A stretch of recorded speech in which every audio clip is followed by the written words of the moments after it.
Informe Bioclínico. Este programa foi idealizado com o intuito de informar a você sobre a sua saúde, sobre o que você precisa saber para se prevenir de possíveis doenças, como tratá-las e também como evitá-las.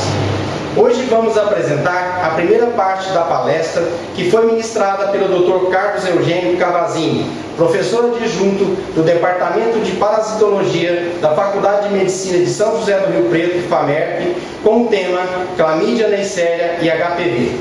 Fique aí, já já estaremos de volta.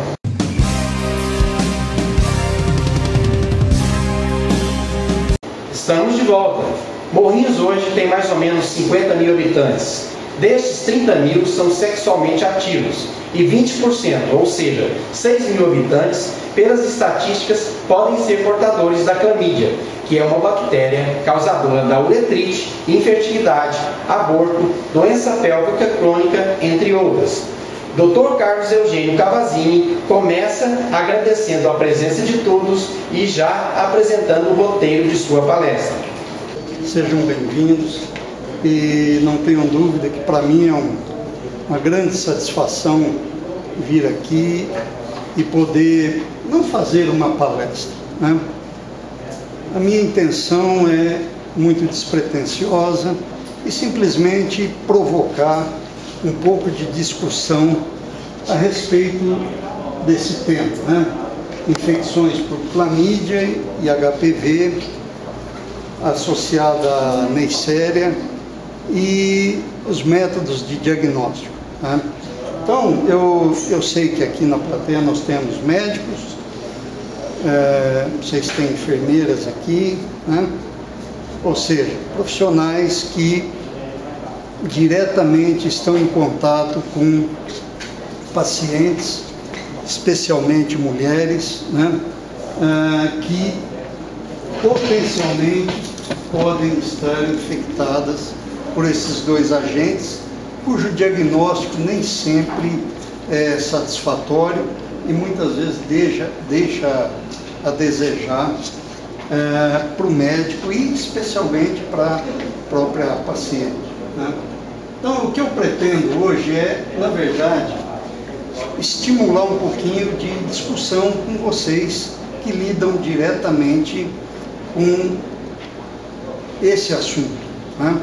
Nós lidamos no meio acadêmico, enquanto que vocês estão falando popularmente na frente de trabalho, né? Então, nós precisamos falar a mesma linguagem. Nem sempre isso é possível, né? Porque teoria é tudo muito bonito, a prática muitas vezes é um pouco diferente, né? Então, o que eu pretendo abordar de maneira rápida, né? Alguns aspectos da infecção por Chlamydia trachomatis, mostrar um pouquinho da epidemiologia, algumas coisas bastante superficiais de bases biológicas, para não tornar essa conversa um pouco maçante e extensa, falar um pouquinho de associações, né, com a Neisseria gonorreia e HPV, e abordar rapidamente a metodologia para diagnóstico laboratorial dessas infecções. E depois entrar um pouquinho em infecções pelo HPV, falar um pouco rapidamente das bases biológicas do HPV, porque falar de vírus, embora seja um organismo relativamente simples em termos estruturais, mas em termos biológicos e fisiopatogênicos, muitos são altamente complexos, como vocês vão poder perceber em relação ao HPV. Mas também, naturalmente, vou fazer apenas uma abordagem superficial a respeito dele. E depois mostrar apenas alguns métodos de diagnóstico e, finalmente, né, tentar promover um pouquinho de debate, de discussão entre vocês daquilo que vocês pensam, daquilo que vocês praticam, né? Não quero aqui discutir conduta médica, mas simplesmente levantar algumas questões, né, a respeito do tema. Você sabe o que são doenças sexualmente transmissíveis?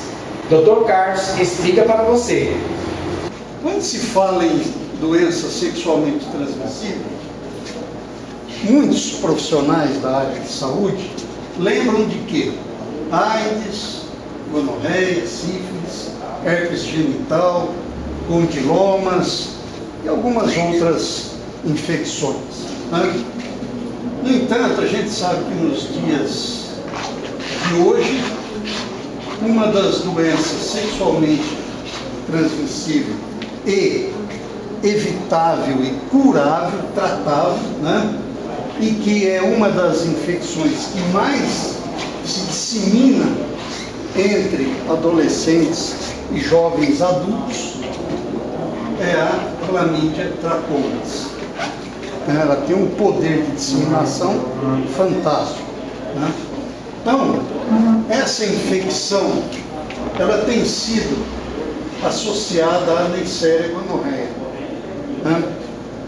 Vários estudos realizados, não só no Brasil, mas também fora do Brasil, Estados Unidos, Canadá, Europa, têm mostrado uma associação entre esses dois agentes bacterianos que podem causar uma infecção cérvico-vaginal, muitas vezes severa e muitas vezes branda, e que essas mulheres sequer têm queixas e sequer procuram o profissional de saúde, procuram seus médicos. Bem, essas duas infecções têm sido responsáveis pelo desenvolvimento da DIPA, doença infecciosa pélvica aguda. E vocês sabem, mais do que eu, que essa DIPA é responsável, quando não devidamente diagnosticada e tratada, responsável por sequelas e muitas vezes danos permanentes em mulheres, né?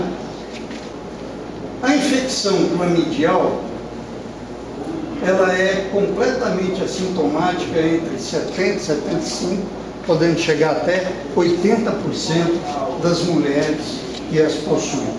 Portanto, nós temos um número enorme de mulheres infectadas que sequer procuram o serviço de saúde, né? Identificar essas pessoas, saber onde estão, quantas são, é muito importante. Bem, identificar essas pessoas assintomáticas é algo que precisa ser feito. Em outros países fora do Brasil, inclusive no Brasil, há programas de rastreamento, né, para detectar essas pessoas com ou sem sintomatologia, ou com ou sem qualquer tipo de sinal ou sintoma, né? Por quê? Essa bactéria, como vocês sabem, ela é capaz de alojar-se numa série de órgãos e tecidos, como está listado aqui, né? Colo uterino, uretra, ductos ou glândulas acessórias, como de Bartolini e Esquino, cavidade uterina, as tubas, mucosa retal, e podendo comprometer, inclusive, outros órgãos, como, por exemplo, cavidade orbitária, pulmão, etc., né? Bem, acontece que para buscar essa infecção, há uma série de dificuldades no manejo dessa investigação, né? Dificuldades de toda a ordem, desde dificuldades culturais, que nós vivemos num país com múltiplas crendices, diferentes níveis de educação, diferentes estratos socioeconômico e cultural, enfim. Então, essas dificuldades, vocês sabem, são reais, né? Além disso, existe o quê? Os médicos sabem muito bem disso. Uma dificuldade na adesão ao tratamento.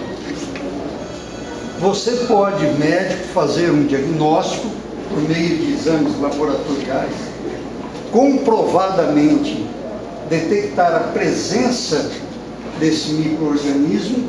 No entanto, o paciente ou a mulher não sente absolutamente nada, procurou o ginecologista simplesmente para fazer a rotina anual de investigação, e você colheu o material, foi feito um diagnóstico, mas ela não tem nenhum quadro clínico.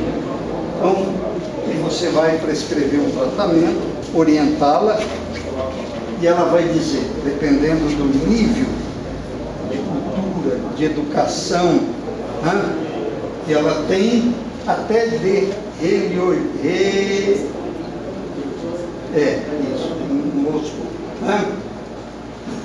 ela não adere ao tratamento. Agora, doutor Carlos, fala quais são as classes sociais, faixa etária, se faz parte ou não de grupos de risco de mulheres que estão predispostas a se infectar pela clamídia. Então, nós sabemos que a clamídia dissemina-se muito rapidamente, portanto, a frequência dessa bactéria na população feminina é elevada, né? E a faixa etária predominante, não é novidade para ninguém, adolescentes e adultos jovens. Há uma série de publicações científicas mostrando, comparando fatores de riscos, comportamentos sexuais e incidência de infecção clamidial nessas mulheres, nessa faixa etária. Há estudos que comprovam que pré-adolescentes, se é que a gente pode chamar assim, meninas de 13, 14 anos, já infectadas, porém sem nenhuma manifestação clínica, com essa bactéria.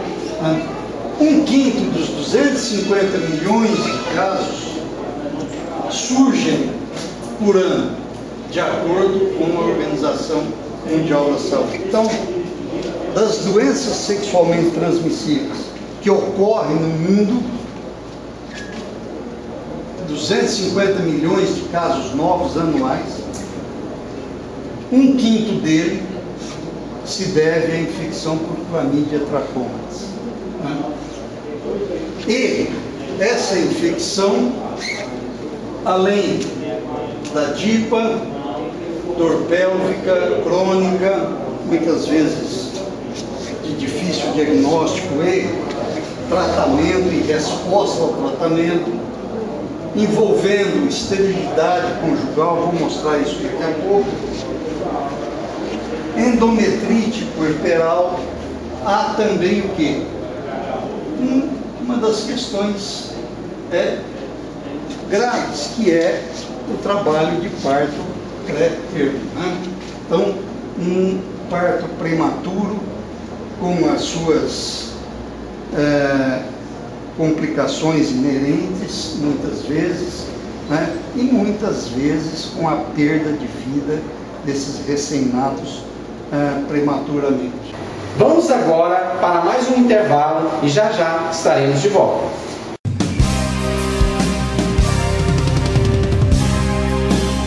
Estamos de volta. A quantidade de mulheres infectadas no Brasil é muito grande?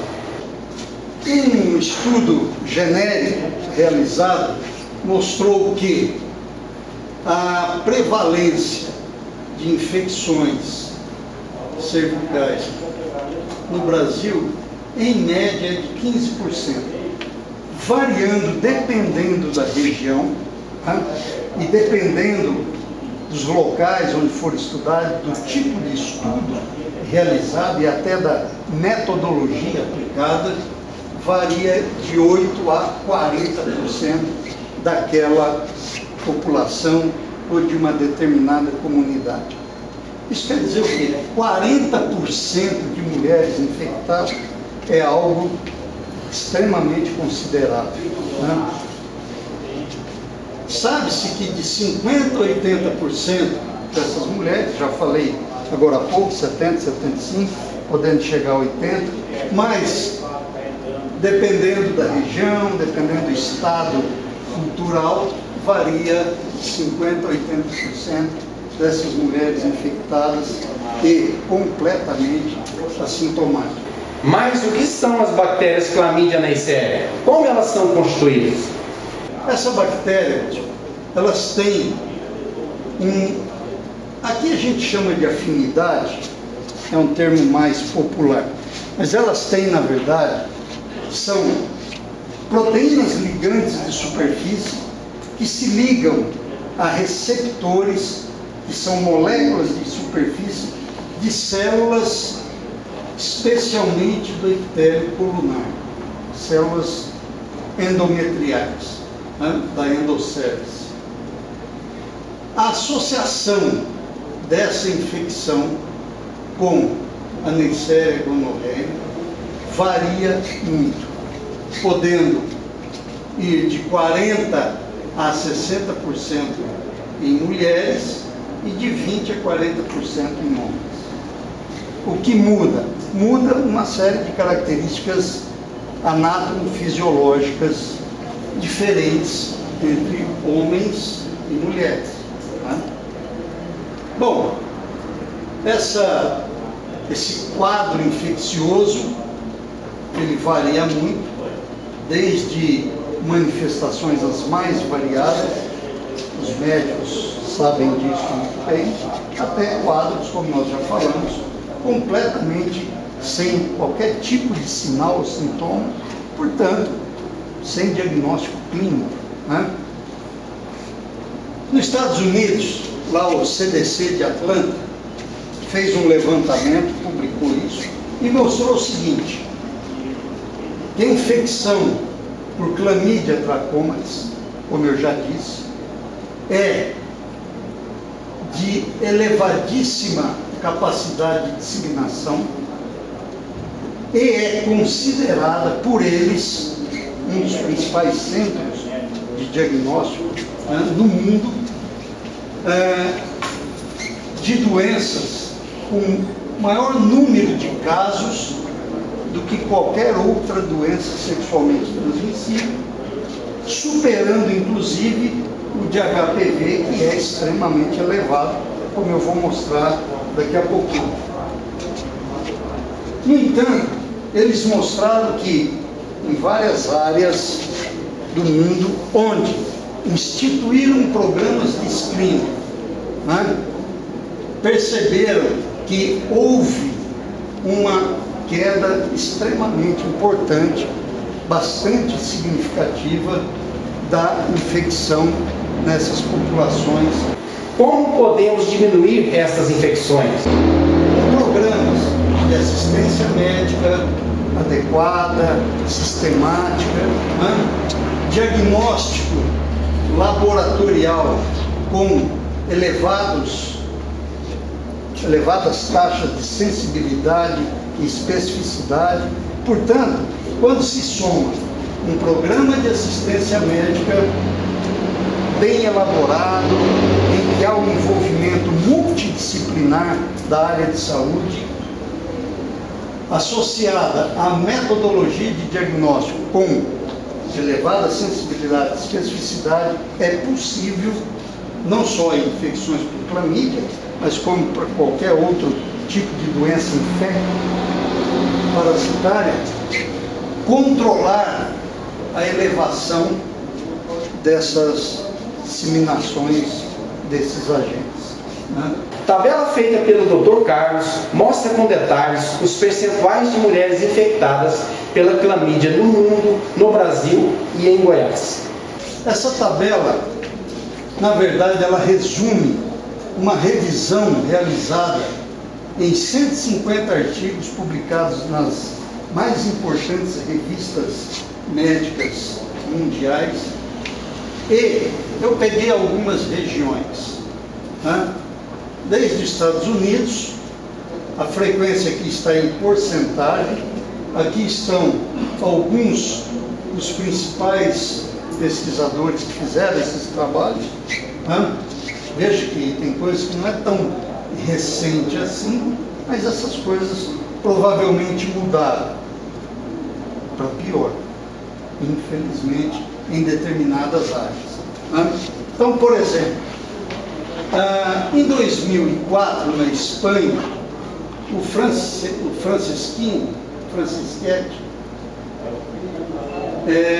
achou, em 2007, 1%, mas o Nogalis, em 2004, achou 4,6%. Bom, então melhorou, né? Em campanhas de investigação. Veja na África, de 2% a 38%, dependendo da região. Estados Unidos, né? De 5% a 27% de prevalência. Bom, Estados Unidos, país de primeiro mundo, chegando perto, né? Quase próximo da África. O que mais? França, 17%. Europa Oriental, segundo esse nome que eu não consigo pronunciar direito, né? Mas vocês aí imaginem como se pronuncia. Eles mostraram, um amplo estudo que eles fizeram, mostraram que pode variar de 10% a mais de 21%. No México, diagnóstico por biologia molecular, tá? PCR não é proteína C reativa, não. É uma técnica de reação em cadeia da polimerase, né? 20,4%. Bogotá, testes associados com sorologia e PCR. Bom, 31%. Qual o problema da sorologia? É que não necessariamente essa pessoa está infectada. Ela pode ter estado, ela teve infecção, pode ter tido, nenhuma infecção, pode ter tido contato com um agente bacteriano, sensibilizou-se e ela é respondedora dos testes sorológicos.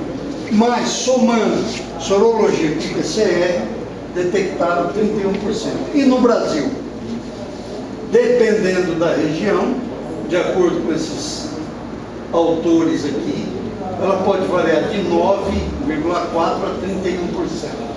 Aqui no estado de Goiás, né, Araújo publicou um trabalho em 2006 e seus colaboradores, quase que 20% de prevalência. Então vamos pegar Morrinhos, né, com 50, 60 mil habitantes, 60 mil, 2 vezes 6, 12. Então, estatisticamente falando, ou matematicamente falando, Morrinhos teria 12 mil mulheres infectadas. Não é pouco. Né? Fortaleza também, em diagnóstico por PCR, 5,7. SC, suspeita clínica. Tinha suspeita clínica, coletou-se o material, encaminhou para diagnóstico por biologia molecular, confirmou-se com 5,7%. Manaus também por PCR, 18,4%. Eu estou aguardando chegar, deve ter chegado já, um artigo que foi publicado por pessoal lá da Universidade Federal de Manaus. Eles publicaram numa revista importante de ginecologia internacional. Nós não temos ela disponível nas universidades brasileiras. Eu encomendei a taxa desse pessoal que publicou chega a mais de 20%. Em Recife também, em casais, chega a 17% quando o exame é feito no homem e na mulher. Aqui, em Fortaleza, mulheres assintomáticas, de todas as mulheres diagnosticadas por PCR, 61,6% eram completamente assintomáticas, nenhum tipo de manifestação. Mas como a clamídia inicéria infecta uma célula sadia e se multiplica? Nós sabemos que a clamídia é uma bactéria que tem um comportamento biológico diferente da maioria das bactérias. São extremamente pequenas, obrigatoriamente parasitas intracelulares. Elas não vivem fora do ambiente celular, a não ser por um breve momento. Se elas não reinfectarem outras células, elas morrerão, porque elas não conseguem sobreviver no ambiente extracelular, que é um ambiente adverso para ela. Elas têm um ciclo de vida relativamente complexo quando comparado às outras bactérias. Eu vou mostrar de maneira rápida. Então, no mesmo ciclo biológico, elas conseguem passar por duas formas de vidas diferentes. Uma é denominada de corpo elementar ou corpúsculo elementar, tem esse tamanho aqui, de 300 a 400 nanômetros, e esta, chamada de corpúsculo ou corpo elementar, estão adaptadas para viver no ambiente extracelular e rapidamente ganhar o ambiente celular. No entanto, uma outra forma, chamada de corpúsculo ou corpo reticular, um pouco maior, de 800 a 1000 nanômetros, essas estão adaptadas para o processo de multiplicação, de reprodução das bactérias, portanto, dentro de um ambiente celular. Então aqui tem um esqueminha, CE, CE. Então, veja, as bactérias extracelulares, elas possuem proteínas ligantes que reconhecem receptores de membrana daquelas células que eu disse, especialmente as células endocervicais, formam, à medida que elas se ligam a todo um mecanismo bioquímico e biomolecular que altera a membrana citoplasmática, desarranjando a estrutura molecular dessa membrana celular, e ela começa a fazer um processo de invaginação. Como essa ligação é uma ligação bioquímica, portanto irreversível, à medida que a membrana celular forma esse mecanismo de invaginação, arrasta a bactéria, jogando a bactéria para dentro da célula, e ela fica dentro de um vacúolo, chamado de vacúolo parasitófago. Dentro desse vacúolo, então, ela começa a se multiplicar, produzindo ou transformando-se de corpúsculo elementar em corpúsculo reticular. Esse período, em média, leva de 9 a 10, 12 horas, e esse processo de multiplicação intracelular pode variar de 20 a 42 horas. Bem, depois de uma série de multiplicações dentro de um corpúsculo intracelular, que muitas vezes pode ser visível à microscopia óptica, mas isso não dá garantias ao microscopista de que se trata de um corpúsculo de inclusão celular por Chlamydia trachomatis. Suspeita-se de, mas não pode garantir que se trata disso. certo? Bem, uma vez multiplicado, transformando-se novamente em corpúsculos elementares, elas rompem essas células, são liberadas e rapidamente esses corpúsculos elementares necessitarão de ganhar um novo ambiente intracelular. Daí ela começa a invadir células adjacentes ou ganhar o ambiente intercelular. Agora, Dr. Carlos fala das variantes genéticas dos hospedeiros e também dos sorotipos da clamídia. Falar em variantes genéticas do parasita ou da bactéria é fácil de entender. Mas falar em variantes genéticas do hospedeiro, que é o humano, é complicado. Então, por que muitas vezes você tem um indivíduo que foi diagnosticado por biologia molecular e ambos estão infectados por um sorotipo X? No entanto, um deles tem manifestações clínicas, uma leucorreia, uma secreção mucopurulenta, e o outro indivíduo, outra mulher, um homem, com infecção uretral, por exemplo, não tem manifestação. Por quê? Hoje sabe-se que muitas das características genéticas, não do agente infeccioso, mas sim do hospedeiro, podem modular a suscetibilidade à infecção e mais, modular a resposta imune a esse agente infeccioso. E muitas vezes o que determina as características de sinais e sintomas, portanto clínicas, é a resposta imune desse indivíduo. Ele só precisa da presença do agente estimulando, induzindo o sistema imune. E aí vai depender da característica genética dele para responder a esses estímulos. E muitas vezes essa resposta se caracteriza em sinais e sintomas.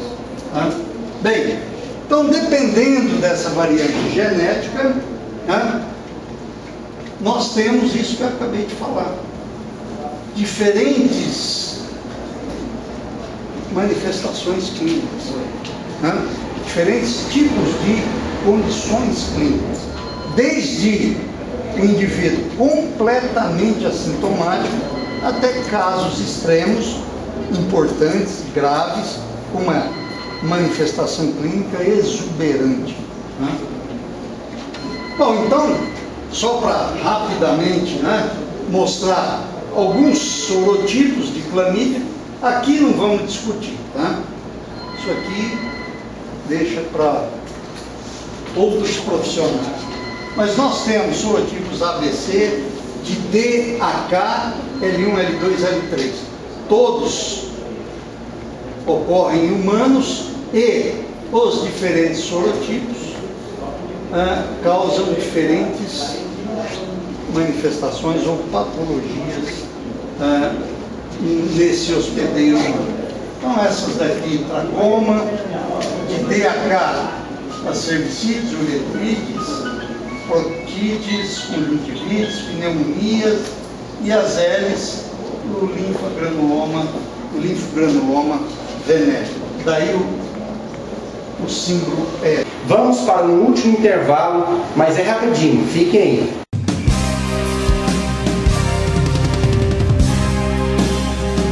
Estamos de volta. Agora uma imagem de microscópio ilustra bem a inclusão intracelular por clamídia. E essa aqui é uma inclusão intracelular por clamídia. Mas isso aí você vê no microscópio, fechou. Não é bem assim. Isso aqui é uma figura especial, É um machado. No dia a dia você não acha isso. Bom, mas pode ser uma inclusão por vírus do grupo herpes. Então você não pode jurar por Deus que isso trata-se de uma inclusão citoplasmática por clamídia. E aqui nós temos então o ciclo, né? O corpúsculo elementar se liga a receptores do hospedeiro, incorpora seu citoplasma, diferencia-se em corpúsculo reticular, né?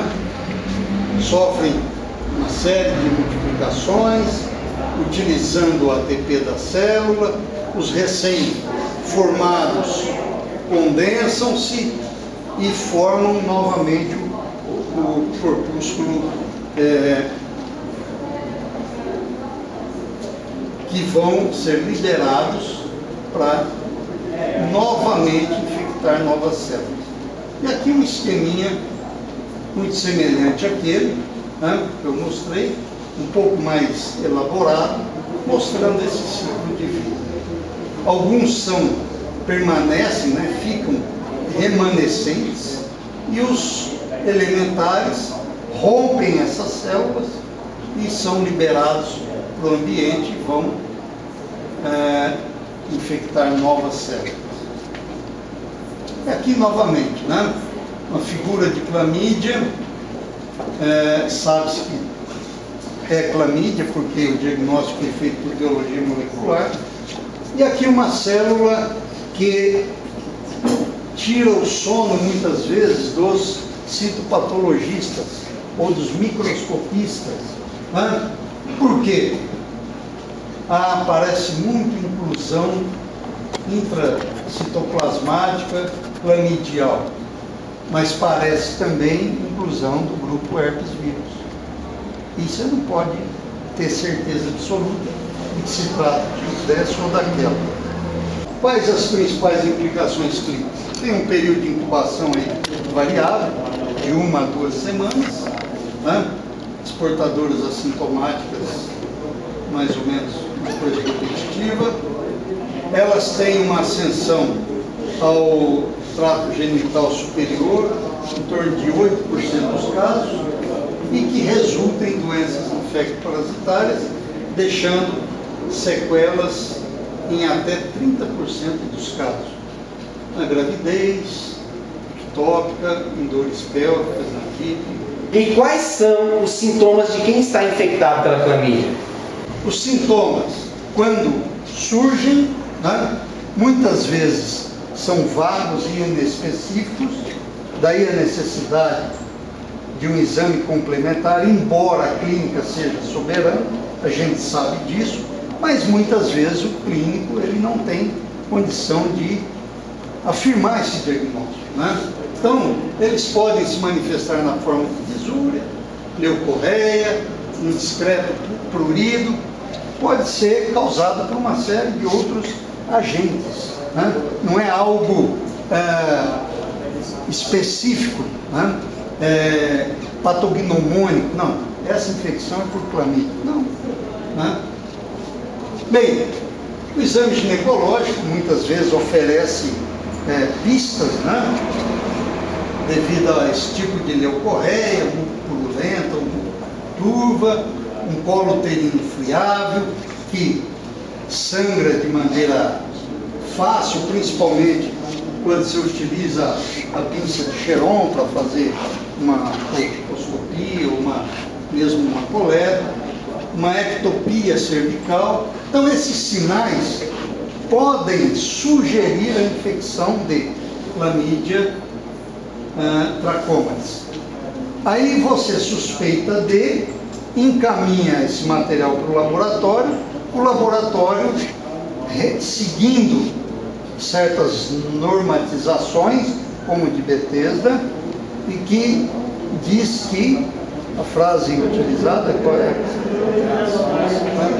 Alterações sugestivas ou ausência, né? Isso não quer dizer necessariamente que não se trata dessa infecção, né? Então, esses sinais, né, eles apresentam uma baixa sensibilidade e especificidade, diminuindo muito a consistência do diagnóstico clínico e laboratorial, inclusive. O que uma infecção clamidial pode determinar? Na gravidez, ruptura prematura de membrana, né? Parto prematuro, natimortos, neomortos, no puerpério, uma endometrite no pós-parto ou no pós-aborto, na menarque, né? A doença infecciosa pélvica aguda, uma inflamação das glândulas acessórias, glândulas de Skene e do Bartolini, né? Um sistema uretral levando a uma infecção aguda, e nos recém-natos, principalmente aqueles de parto natural, né? Há uma transmissão vertical, ou seja, de mãe para filho, não é uma transmissão congênita, né? Levando em 50% deles a um quadro de conjuntivite e em 18% aproximadamente a um quadro de pneumonia, né? Bem, então a clamídia leva a uma série de complicações clínicas nos homens, algumas manifestações, como eu listei aqui, uretrite, peritonite, proctite, conjuntivite. As complicações são as disseminações levando a síndrome de Raynaud. Nas mulheres, uretrite, cervicite, bartolomite, salpingite e conjuntivite. Na gravidez ectópica, levando uma infertilidade quando na adolescência, disseminação sistêmica para uma série de outros órgãos e tecidos, e nos neonatos, uma conjuntivite e uma pneumonite intersticial. E quais seriam as complicações? As complicações mais temidas pelos médicos, né? E obviamente por aquelas mulheres que conhecem o tema, é a salpingite adípica, que pode afetar de maneira definitiva a vida reprodutiva dessa mulher. Então, é muito comum mulheres que não engravidam e você vai investigar, ela tem uma salpingite, tem uma complicação tubária, enfim. Em decorrência de quê? Um leque de fatores. E um deles pode ser infecção clamidial. Bom, aí é o seguinte, essas infecções devem ser sempre lembradas pelos médicos, né? Principalmente quando as pacientes procuram os médicos com quadros de inflamação genital, né? Corrimento, dor pélvica, etc., urinárias, né? E que isso tem ou vem se arrastando por 20 dias, uma semana, 15, 20 dias, após um relacionamento sexual e que ela relata ter sido de forma desprotegida, sem uso de camisinha. Agora, Dr. Carlos faz um alerta aos profissionais competentes sobre a possível falha no diagnóstico da infecção por clamídia. Aqui quero me direcionar aos ginecologistas e aos urologistas, que sempre devem lembrar desse patógeno, né? Porque muitas vezes você lembra daquilo que é corriqueiro, que aparece no dia a dia. Eu, só para abrir um parênteses, eu li um artigo de um médico inglês, não vou lembrar o nome, obviamente, já faz um tempinho, e ele relata um caso que é muito comum entre os médicos. Você está no seu consultório, no dia a dia, atendendo, por exemplo, eu vou citar um problema nacional, nosso. Aqui tem dengue? Tem, né? E você está lá no plantão ou no consultório atendendo dengue, febre, mal-estar, artralgia, mialgia, dor retroorbitária, etc. Aparece o indivíduo com quadros semelhantes. Você pensa em quê? Isso é automático. Em dengue. E muitas vezes esse indivíduo está com outro tipo de infecção, e eu vou dizer uma infecção que mata, por plasmódio falciparum, por exemplo. Várias pessoas já morreram em São José do Rio Preto, Tenho notícias de que morreram em Goiânia, em São Paulo, em Ribeirão Preto, Curitiba. Por quê? Rio de Janeiro. Rio Preto a gente tem uma lista, mas isso é por falha do profissional? Não. Ele é induzido a fazer um diagnóstico equivocado.